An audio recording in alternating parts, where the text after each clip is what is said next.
السلام عليكم. أنا اليوم موجود في مقر نادي نهضة بركان. معين شعباني اوفيسيلمون انترونور دو نهضة بركان.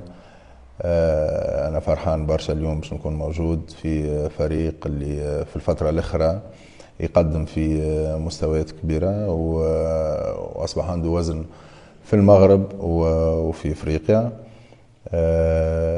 الفوتبول الماروكان اكتويلمون معناها شفنا ديرنييرمون في الكوب دي موند عمل بيرفورمانس باهية كيف كيف بالنسبة لنهضة بركان.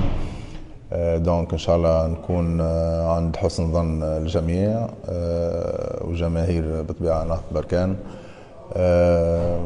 بالنسبة لنا العمل هو أهم حاجة.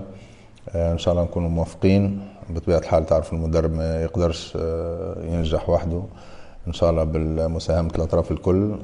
ظاهر إنه فما سوتيان كبير لهنا. إن شاء الله نكونوا قد المسؤولية وإن شاء الله نفرحوا الجمهور نهضة بركان إن شاء الله. لا تنسوا تشتركوا بالقناة وتضغطوا على زر الجرس. شكراً.